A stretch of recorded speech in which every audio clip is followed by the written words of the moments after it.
ये कहानी केवल बुद्ध के ज्ञान की झलक नहीं होगी, बल्कि एक साधक की आंतरिक यात्रा होगी जो ईश्वर है या नहीं। कहानी का नाम ईश्वर है या नहीं, एक मौन उत्तर। मुख्य पात्र सत्यजीत, एक युवा ब्राह्मण, जिज्ञासु और भीतर से बेचैन। गौतम बुद्ध, करुणामय यानी मौन में गूढ़ उत्तर देने वाले। आंतरिक स्वर सत्यजीत का अंतर्मन जो धीरे धीरे बदलता है। अध्यायवार रूपरेखा। अध्याय 1, जिज्ञासा की आग। सत्यजीत बचपन से सुनता आया, ईश्वर सर्वत्र है, पर देखा कहीं नहीं। पिता यज्ञ करते, माँ व्रत रखती, पंडित मंत्र बोलते, पर सत्यजीत के मन में सवाल था, जो सर्वत्र है वह मिलता क्यों नहीं। अध्याय 2, यात्रा प्रारंभ। वह अपना घर, गांव और पिता का धर्म छोड़ सत्य की तलाश में निकलता है।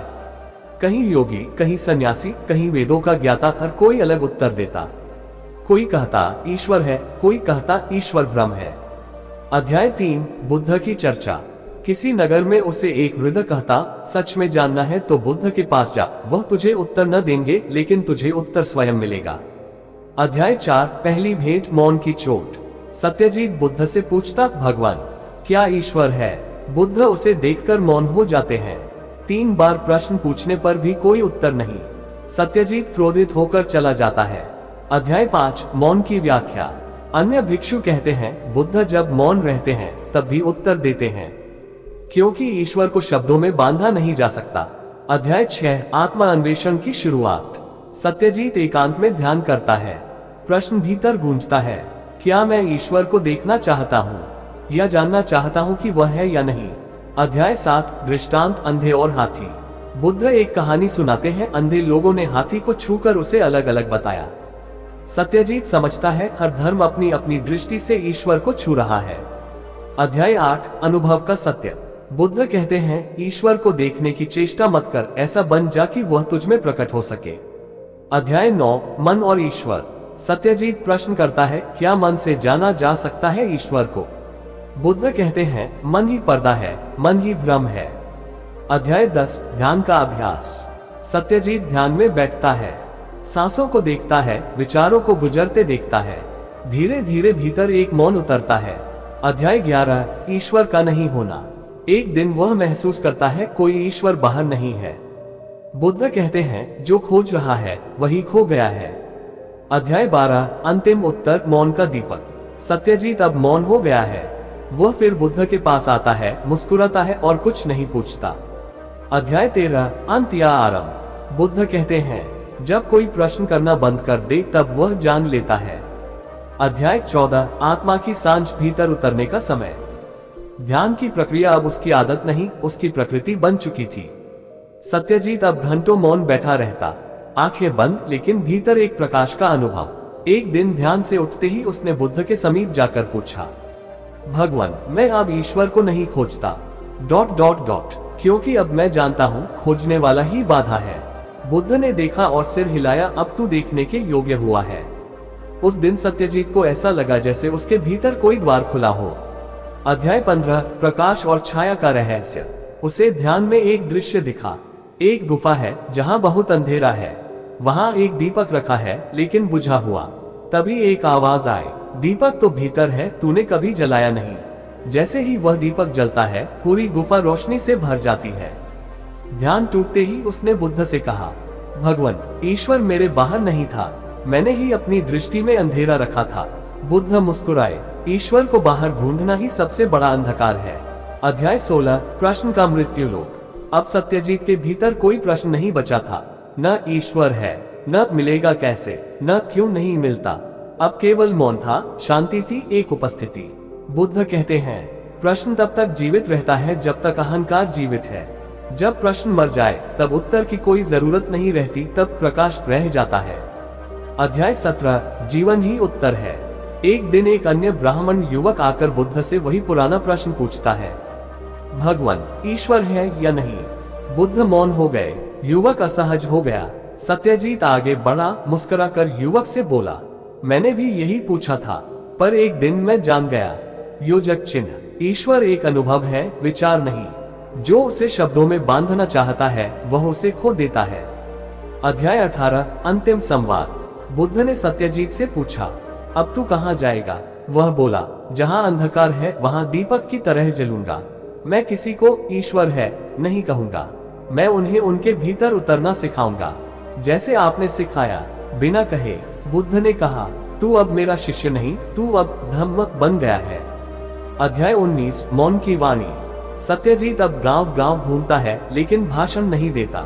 वह ध्यान सिखाता है, मौन में बैठता है, प्रश्न करने वालों को देखता है, जैसे बुद्ध देखा करते थे।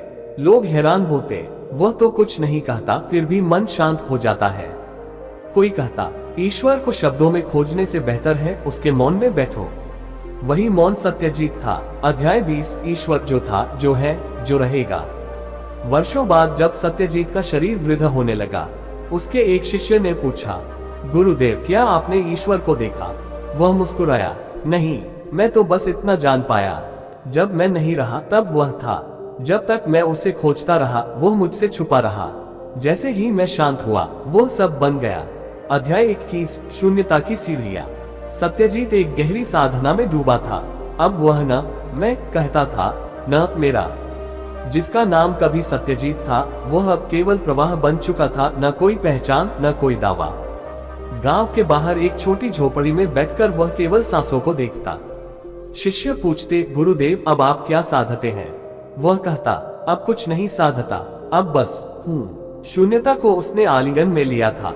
वह न ईश्वर के पक्ष में था, न विरोध में, वह बस मौन था। वही उत्तर। अध्याय 22, अंतिम ब्रह्म अनुभव का भी अभिमान। एक दिन एक अहंकारी योगी आया। उसने कहा, मैंने ईश्वर को साक्षात देखा है, प्रकाश में लीन हो गया, अनुभव किया है सर्वशक्तिमान को। सत्यजीत ने आंखें बंद की, फिर बोला, जिसे तू अनुभव कह रहा है, वह तेरा ही विस्तार है। ईश्वर वहां होता है जहां मैंने अनुभव किया, ये भी मिट जाए। योगी मौन हो गया। अब तक जो अपने अनुभव को उपलब्धि मानता था, वह समझ गया, ईश्वर उपलब्धि नहीं है, विलीनता है। अध्याय 23, बुद्ध की विरासत उत्तर, जो मौन है। सत्यजीत को वर्षों हो चुके थे बुद्ध को छोड़े हुए, पर बुद्ध का वह मौन, वह दृष्टि, वह मुस्कान आज भी उसकी साधना में जीवित थी। अब जब कोई उससे पूछता, क्या आपने बुद्ध को पाया? वह कहता, बुद्ध को पाया नहीं जा सकता। बुद्ध वो है जो भीतर मौन हो, शांत हो, प्रेम पूर्ण हो। वो है जो न कहे, फिर भी सब कह दे। अध्याय 24, चेतना का दीप। एक बार गांव में महामारी फैल गई। लोग त्रस्त थे, भयभीत थे। सत्यजीत अपने झोपड़ी से निकला, सबके पास गया, पर उसने कोई चमत्कार नहीं किया, बस मौन में बैठा। उसके मौन ने लोगों में साहस भर दिया। एक स्त्री बोली, गुरुदेव, आप तो कुछ नहीं करते, फिर भी शांति आती है। वह बोला, मैं नहीं करता। शांति तब आती है जब करने वाला मिट जाता है, तभी भीतर का ईश्वर प्रकट होता है। अध्याय 25, जब सब कुछ छूट जाए। वृद्ध हो चला सत्यजीत एक दिन एक वृक्ष के नीचे बैठा। उसके अंतिम दिन निकट थे। उसके शिष्य रो पड़े, आप हमें छोड़कर जा रहे हैं। वह मुस्कुराया, बोला, न मैं कहीं आया था, न कहीं जा रहा हूँ। जो दिखाई देता है वह बदलता है, पर जो मैं नहीं हूँ वह अचल है। मेरे बाद मेरे शब्दों को मत पकड़ना, मौन को पकड़ना। ईश्वर शब्दों में नहीं, उस मौन में है जो प्रश्नों के पार है। अध्याय 26, कथा का मौन समापन। उस रात सत्यजीत शांत बैठा रहा। सांसें धीमी हुई, फिर विलीन हो गई। शिष्यों ने उसका शव उठाया, पर उनकी आंखों में आंसू नहीं थे। वे जानते थे, एक शरीर गया है, पर एक मौन अब हम सब में जीवित रहेगा। एक शिष्य ने कहा, हमने ईश्वर को नहीं पाया, पर एक ऐसा मौन पाया है जिसमें ईश्वर का आभास होता है। अध्याय 27, मृत्यु के पार जो मौन है। सत्यजीत के शरीर को चिता पर रखा गया, पर कोई रोया नहीं, क्योंकि जिसने जीवन में मृत्यु को समझ लिया हो, उसकी मृत्यु एक उत्सव बन जाती है। चिता जल रही थी, और शिष्यों की आंखें उस अग्नि में नहीं, अपने भीतर जमी शांति में थी। एक शिष्य बोला, अब कोई नहीं बचेगा जो हमें ईश्वर की ओर ले जाए। दूसरा मुस्कुराया, अब तो वही मौन हमारे भीतर बोलता है, अब हमें कोई नहीं चाहिए, हम हो गए हैं। अध्याय 28, जो खोजता है वही खोता है। वर्षों बाद एक युवा साधक उसी गांव में आया। उसके चेहरे पर बेचैनी थी। वह सभी संतों, योगियों, किताबों से होकर थक चुका था। वह गांव के किनारे बनी छोटी समाधि पर बैठ गया, जहां सत्यजीत की अस्थियां रखी थी। तभी एक वृद्ध आया, वही जो कभी सत्यजीत का सबसे प्रिय शिष्य था। युवक बोला, मैं ईश्वर को ढूंढते ढूंढते थक गया हूँ, मुझे कोई रास्ता दिखाओ। वृद्ध ने आंखें मूंदी और कहा, पहले थक जाओ खोजने से। ईश्वर तब नहीं मिलता जब तुम ढूंढते हो। वो तब प्रकट होता है जब तुम रुक जाते हो। अध्याय 29, मौन की विरासत। सत्यजीत का नाम अब इतिहास में कहीं नहीं है। न उसने कोई ग्रंथ लिखा, न कोई मठ बनाया, फिर भी उसके मौन की गूंज गांव के उस वृक्ष में है, उस समाधि की मिट्टी में है, और उन शिष्यों की आंखों में है जो अब खुद दीप बन चुके हैं। शब्द खो जाते हैं समय में, पर जो मौन में जिया गया वह युगों तक जीवित रहता है। अध्याय 30, ईश्वर कोई नहीं, सब कुछ है। कथा के अंतिम छोर पर अब हम उस वाक्य तक पहुँचे हैं जिसे कहना भी अपराध है, पर फिर भी कहा जाए तो यूं कहा जाए, ग्रेटर देन ईश्वर वह नहीं जो किताबों में है, न वह जो उपासना में है, न वह जो बहसों में है, वह वही है जो मौन में तुम्हें तुमसे मुक्त कर दे। जहां मैं मिट जाए वहीं वह प्रकट होता है। और यही बुद्ध ने कहा बिना कहे, और सत्यजीत ने जिया बिना बताए। अध्याय 31, जब ईश्वर ने स्वयं को मिटाया। एक रात सत्यजीत ने स्वप्न में देखा, एक असीम प्रकाश उसकी ओर चला आ रहा है, पर वह न भगवान है, न बुद्ध, न कोई नाम। वह बस एक मौन था, एक एहसास जो शब्दों में नहीं आ सकता। सत्यजीत ने पूछा, क्या तू ईश्वर है? प्रकाश हंसा नहीं, बोला भी नहीं, बस धीरे धीरे लुप्त हो गया। उस क्षण सत्यजीत समझ गया, ईश्वर नहीं मिलता, ईश्वर खो जाता है तब जब हम खुद को खो दें। अध्याय 32, आत्मा के पार जो है। गांव में एक नया सन्यासी आया था जो आत्मा की खोज में था। उसने पूछा, क्या आत्मा अमर है? सत्यजीत ने पत्थर उठाकर पानी में फेंका और बोला, पत्थर डूब गया, अब पूछो उसका स्वरूप कहाँ गया? सन्यासी ने उत्तर खोजने की कोशिश की, पर मौन रह गया। सत्यजीत बोला, जो डूब जाए और फिर भी मौजूद रहे वही आत्मा है, पर जब तक मैं उसे पकड़ना चाहता है वह मिलती नहीं। अध्याय 33, जब तुम्हारा मौन बोलता है। अब सत्यजीत के बहुत से शिष्य भी शिक्षक बन गए थे, पर वे प्रवचन नहीं देते, किताबें नहीं लिखते, केवल गांव गांव जाकर मौन में बैठते। जहां वे बैठते वहां लोगों के जीवन बदल जाते। कोई कहता अब क्रोध नहीं आता, कोई कहता अब भीतर शांति है, पर कोई नहीं जानता था क्यों, क्योंकि सत्यजीत की परंपरा में मौन ही प्रवचन था। अध्याय 34, अंतिम वाक्य, अब कुछ न पूछो। एक बालक जो अनाथ था सत्यजीत के समाधि स्थल पर आता और घंटों बैठा रहता। एक दिन उसने पूछ ही लिया, क्या मैं भगवान बन सकता हूँ? उसके अंदर से एक आवाज आई, तू था ही भगवान, सिर्फ भूल गया था। यह अंतिम उत्तर नहीं था, यह उत्तर देने की समाप्ति थी। अब न प्रश्न थे न जिज्ञासा, बस मौन था और वही भगवान था। अध्याय 35, और जो न कहा गया। अब जब हम इस कथा का समापन देखते हैं तो शब्द थकने लगते हैं और मन शांत होने लगता है। अब तक जो कहा गया वह सब साधन था, पर अब जो न कहा जाएगा वही साध्य है। कथा नहीं रुकी, क्योंकि अब वह हर उस हृदय में चल रही है जो पूछना छोड़ दे और केवल देखे, जिए, मौन हो जाए। अध्याय 36, वह जो प्रकट नहीं होता वही साक्षात है। एक बार सत्यजीत से किसी ने कहा, मैंने ध्यान में रंग देखे, आकृतियां देखी, किसी दिव्य आवाज को सुना, क्या ये ईश्वर है? सत्यजीत हंसा नहीं, डांटा नहीं, बस एक लकीर जमीन पर खींची और बोला, ये सब उस लकीर के इधर है, पर ईश्वर उस पार है जहाँ कोई अनुभव नहीं बचता, जहाँ देखने वाला मिट जाए वही देखा जाना है, जहाँ शून्यता में भी पूर्णता मिले वही ईश्वर है। अध्याय 37, बुद्ध और मैं अब भिन्न नहीं। सत्यजीत अब वृद्ध हो चला था, पर उसकी दृष्टि पहले से भी युवा थी। एक बार ध्यान में बैठा तो उसे अपने ही भीतर बुद्ध दिखाई दिए।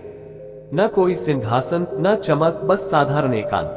सत्यजीत ने पूछा, भगवान आप में और मुझ में क्या अंतर है? बुद्ध ने उत्तर नहीं दिया, बल्कि अपना चेहरा हटाया, और वहां सत्यजीत का ही चेहरा था। वह चौंका नहीं, अब वह समझ चुका था, बुद्ध कोई और नहीं, जो खोजता है वो स्वयं बुद्ध बनता है। अध्याय 38, जब सब प्रश्न रुक जाए। अब सत्यजीत के पास कोई आता नहीं था, उसे लोग भूल चुके थे, पर कभी कभी एक पक्षी आकर उसके पास बैठता, एक बिल्ली उसकी गोद में सो जाती, हवा धीरे धीरे उसके चारों ओर मौन बुनती। वह जानता था अब कोई प्रश्न नहीं बचा, अब कोई उत्तर नहीं देना है, सिर्फ होना है, उस मौन की तरह जो हर चीज को समेटे और फिर भी खाली रहे। अध्याय 39, परंपरा अब सांसों में बसी है। उस गांव में अब कोई गुरु नहीं था, कोई मंदिर नहीं, कोई मूर्ति नहीं, फिर भी लोग सुबह उठते ही मौन हो जाते, सांसों को महसूस करते, पानी भरते समय धन्यवाद कहते। एक बच्चा अपनी माँ से पूछता, ईश्वर कहाँ है? माँ कहती, जब तू गहराई से सांस लेता है और बस सांस में ही रह जाता है, वही है ईश्वर।